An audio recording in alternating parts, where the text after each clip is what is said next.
Hello and welcome to our program on the Suffering Church Where God Weeps.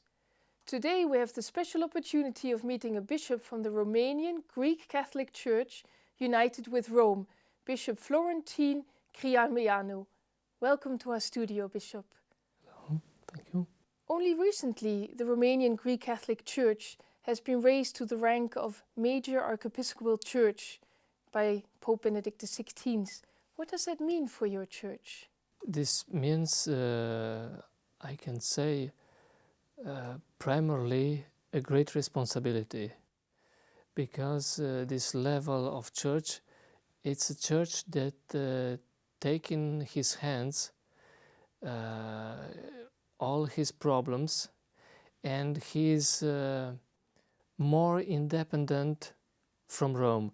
This means that he can choose his bishops, he can choose his metropolitan, and Rome has to confirm all these elections. But you say he can do that, and who is he? You don't mean the Pope? No, I mean the church. This structure of the church that has a synod, now it gets much more liberty, being in communion with Rome, but on the same time being able to make choices, to elect person, and also to organize herself. I mean, in the way that it seems good to our church, but always consulting Rome. I mean, we need to be confirmed by Rome, but the elections will not be done by the Pope or Rome. And which elections do you mean then? The bishop elections or the cardinal elections? The bishop and the metropolitan elections. This is matter of the Synod of Bishop in Romania. So this is a great responsibility, because we have to get in union, we have to get close one to the other. And on the same time, I think that Rome expects us to grow up and to get more mature. Can you tell us a little bit about your own vocation? How did you feel your own vocation to become a priest in the Greek Catholic Church? You know, perhaps I'm not the model of vocation that people expect. I mean, the small kid praying God to be a bishop. I was not willing this, because I was just following my way. I was an engineer. I think it was the will of God, the providence of God, that oriented my steps to a person who instructed me in the faith, and step by step, without forcing me, he was leading me to the knowledge of theology. Was that still under communism? Yes, it was in the years of 85, 86, 1986. And it was very interesting, because we didn't have any institute universities, theological universities. This was not possible. We started to learn theology. I mean, because we were several young people, and this person, which I knew only about 2 months after I know him, that he was a priest, they were not allowed to say it. We went in several trips together. We were getting to Mass together. He was not celebrating at the public Mass. So I didn't knew he was a priest. Then, after some time that we were together, he was preparing me and said, look, this is an important thing that we will do, but you are not allowed to say to anybody this. So even your parents did not know you were preparing?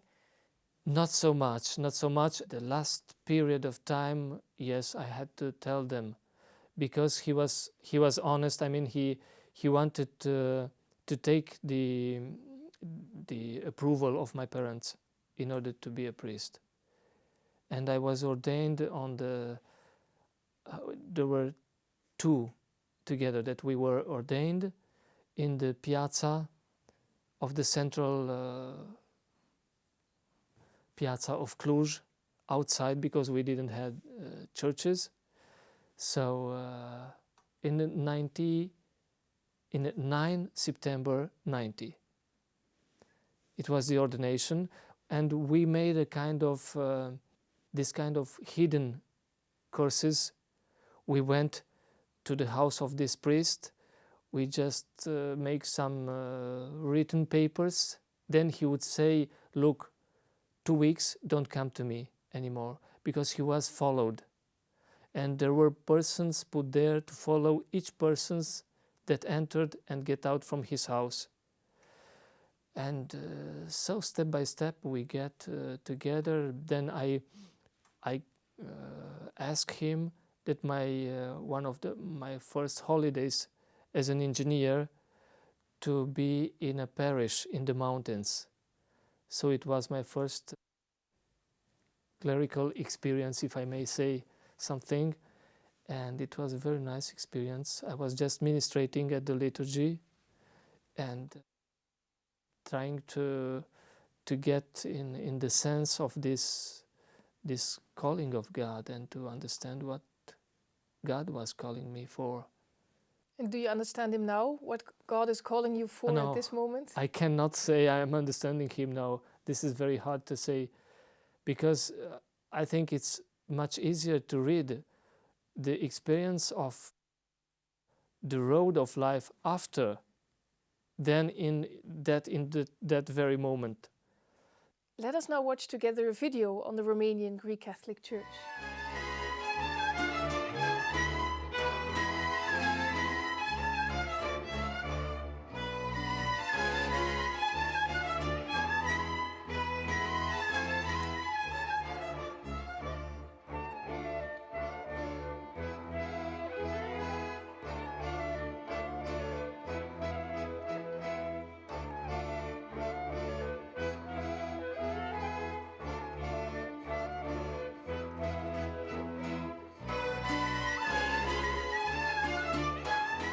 Following Transylvania's incorporation into Romania in 1918, the Greek Catholic Church became the biggest and most vigorous religious community in that area. Before the Second World War, the Church had 5 dioceses, numbered over 1.5 million faithful, 2,580 places of worship, and published 20 periodicals with a circulation of 250,000 copies. Over 800,000 members of the laity were actively involved in the Catholic Action Movement. La sfârșitul celui de-al doilea război mondial, în jumătate. Towards the end of the Second World War, the eastern half of Europe saw communist governments take power. Of course, due to the external pressure exerted by the Red Army, but above all of the Soviet Union.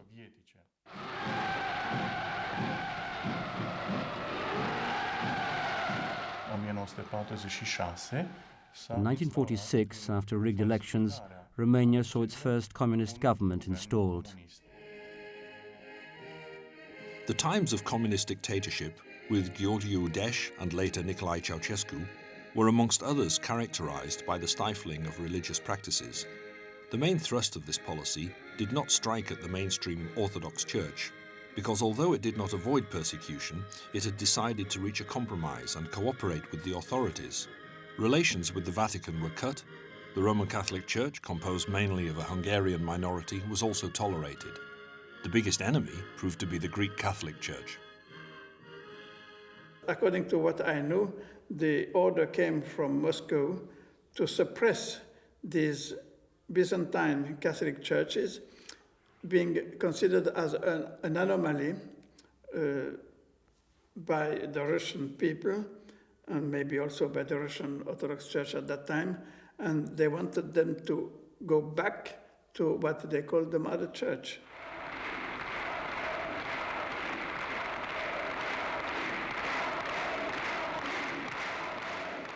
In October 1948, 36 ordinary Greek Catholic priests from Transylvania were gathered in the town of Cluj to sign a document on the strength of which the Greek Catholic Church was to return to the Orthodox Church. Mulțimea credincioșilor greco-catolici se desolidarizează de Biserica Romei. Legământul de revenire la Biserica Ortodoxă este primit de țăranii și intelectualii ardeleni. să-i pomenească Domnul de Sfântul Împărățeasa, Virginia cu familia, Joada cu familia. Se spunea că fac parte dintr-o sectă necunoscută încă. There was talk that I belonged to a sect. The sect was the Greek Catholic Church. I managed to find work at a quarry as an unqualified labourer. I was there for 10 years, from 6 to 6, including Saturdays and Sundays.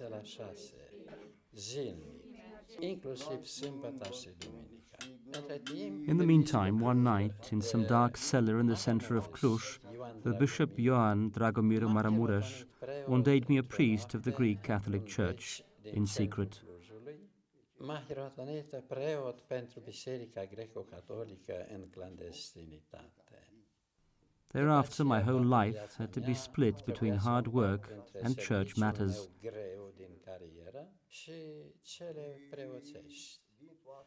I celebrated holy masses and confessed hundreds of faithful during the night. The Securitate will call me up at least once a week, if not twice. I was and remain convinced that those days were the most beautiful days of my life. I only regretted and continue to regret in my soul that even my parents, father and mother, could not know, right up to their death, that I am a priest. Tata și mama n-au putut să știe când au murit că eu sunt preot. Hristos a înviat! Hristos a înviat! Hristos a înviat! Hristos a înviat din moarte pe moarte, călcând în morminte, viață dăruindu-le, și nouă ne-a dăruit viață veșnică, ne închinăm Sfinte învieruițele de a treia zi. The wave of freedom that rolled through Central and Eastern Europe also reached Romania. The communist regime fell towards the end of December 1989. In contrast to other Eastern Bloc countries, Romania's bloody revolution cost over 1,000 lives. Nicolae Ceausescu, the country's leader, and his wife were also shot dead before the eyes of the whole world. One of the first changes was Act 126. Passed in 1990, it re-established the Greek Catholic Church.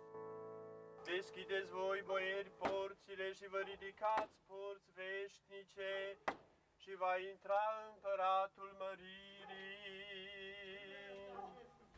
Hristos a înviat. Adevărat a înviat. A fost condamnat la moarte, Hristos. Christ was sentenced to death, crucified, was buried, and then rose from the dead. Exactly the same happened to Romania's Greek Catholic Church. That church was crucified and then resurrected.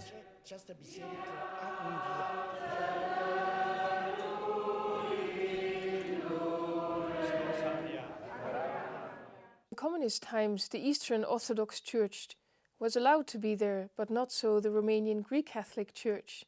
How come? You know, because the Orthodox Church was agreeing with the communist principles, and so because of this fact they would say that the Greek Catholic Church is a stranger power coordinating Romanian people through this church. And the main accusal point in the tribunal process of our bishop was this: this is a strange and foreign power actioning in our nation, and this was not right. So our church didn't agree to renounce to this communion with Rome, and this was the reason why all the bishops were imprisoned. You're now even a bishop of a rather big diocese, I suppose, and your predecessor is the famous, if I pronounce this rightly, Cardinal Iuliu Husu. Husu, yes. Can you tell us something about him? So it was a person of great dignity. It was a senator of right in the parliament. He was a man of great culture. He was, I think he was a model of bishop. This was the reason why he was raised also to the dignity of cardinal. Without anybody knowing, if I... Impectore, yes. He was named Impectore, I mean in secret. And then after his death, he was announced in the consistorium in Rome. And why was he so important for your church? For our church, from many point of view, he was important because he was developing culture, he was strengthening the faith, and he was also the one who led the nation through the moment of the great union of Romania. You know, I remember one moment of his life in prison, because he was imprisoned in that very close moment of the 48 years. And after several small journeys in different Orthodox monastery where they have obligatory domicile, they get to the Siget prison, which was a prison for political prisoners, very close to the Ukraine border, which was the Soviet Union, because they said if the Americans will come, then we will pass all the prisoners the border, so they will be safety in the Soviet Union. And all the bishops, all the 5 bishops were imprisoned in this prison. And once upon a time, he was called by the director of the prison and asked to pass to another confession. And he said, look, I cannot do it, because I was the one to tell the people, remain, stay in your faith. Don't get to other faith. This is the right faith. You have to stay it. I don't want to do it now. And then the person replied, you know that you are the shepherd, and people will follow the shepherd. So if you pass, they will pass. And he answered, I will never pass, because my faith is my life. And this was also the slogan, the title of a book of his memories, My Faith is My Life. And this was his identity. And do you feel strong enough yourself to be able to say that, my faith is my life? I should like to. Because we were wondering, reading this book, that if a time of persecution will return, we don't know. If we could be able to suffer as much as they suffered in the prison, all this humiliation, all this hungry, all this cold and poverty and so on, so much stress, so much psychological stress and torture, and I wonder if we are prepared for this. Let us watch now another video, this time on Cardinal Hossu.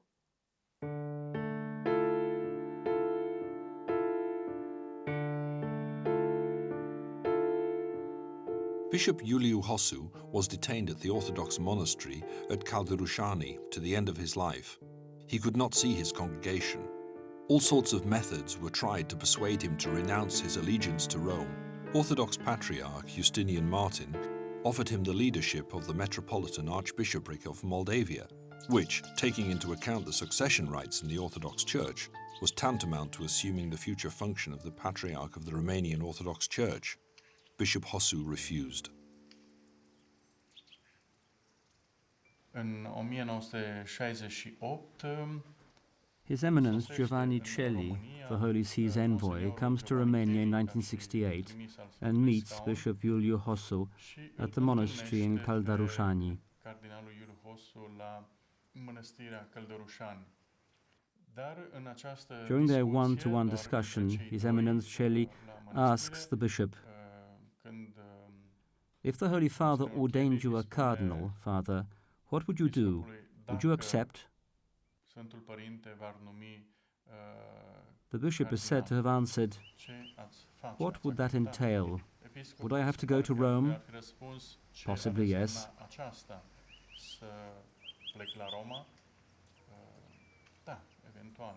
After a moment's reflection, a moment's hesitation, the bishop answered, I thank the Holy Father, but I cannot accept. I cannot leave country, nation, and my congregation. My place is here, amongst my flock.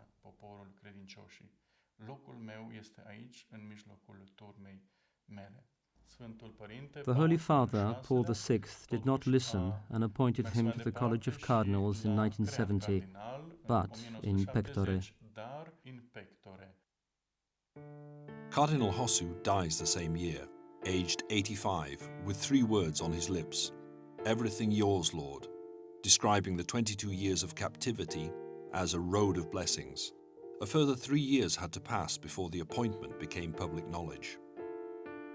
Am reușit ca împreună cu încă un fost coleg de teologie la Alba Iulia. We succeeded, together with a theology friend of mine from Alba Iulia, to get to the place, the cell, so-called home, where he was forcibly kept under house arrest.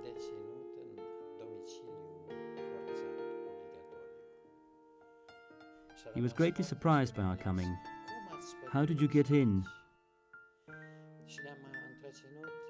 We talked for 2 hours. Cardinal Hosu couldn't talk very much, except to whisper. He was very weak.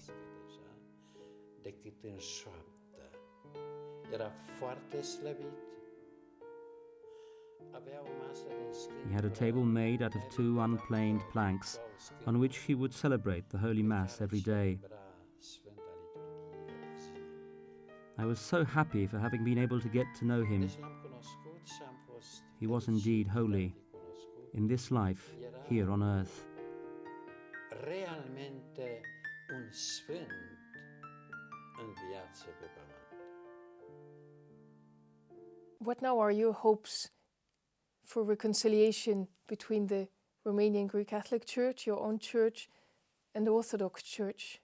Now we hope that after this time of some misunderstanding and struggle, will follow a time of peace and quiet, and together fight for the unity of the churches. And the unity John Paul II called for already when he visited Romania. Yes, the unity that was claimed by people and these persons that were shouting together for the unity, and the Pope was answering to it, saying that you have to make it faster and to get it. Faster, this union of the churches. Were you in the crowd at that time? Yes, I was in the bishop's department. And did you hear the people shout, or did you shout yourself as well? We were amazed. We were amazed about this shouting, and we was just looking. Then we were understanding in the same time as the Pope did, and then we were attentive to the answer that he was saying, because the answer has 2 senses. He had to get to the airport immediately because the time went on, but also he wanted the union of churches immediately. So what did he then say? What was his short sentence? He said that you have to get this faster, this union, get it faster, so we could take it in both senses. That he had to leave fast, or? Yes, but you know that he was not very good health feeling, so he had to stay a moment in a special room that was prepared to take his respiration on, and then he get to the airport. And although the moment was very fast, people went to the roads to acclaim him without being convocated by anybody. This was done during the time of the communist era. For Ceausescu, people were obliged to get out on the street to say hello to him. But here in Bucharest, people came without being obliged to do it. So it was a very great impact visit to the people.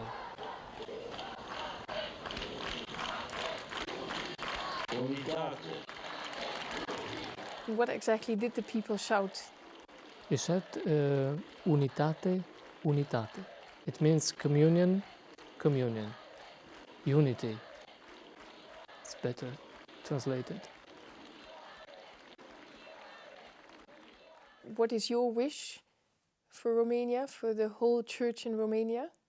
I think that the church could help the development of the conscience of people, because if our people is still, weak, this weakness is a weakness that goes also through the faith. And if we get in communion, Romania can be a great power, not industrial power, economical power, but faith, Christian power. And this is my will.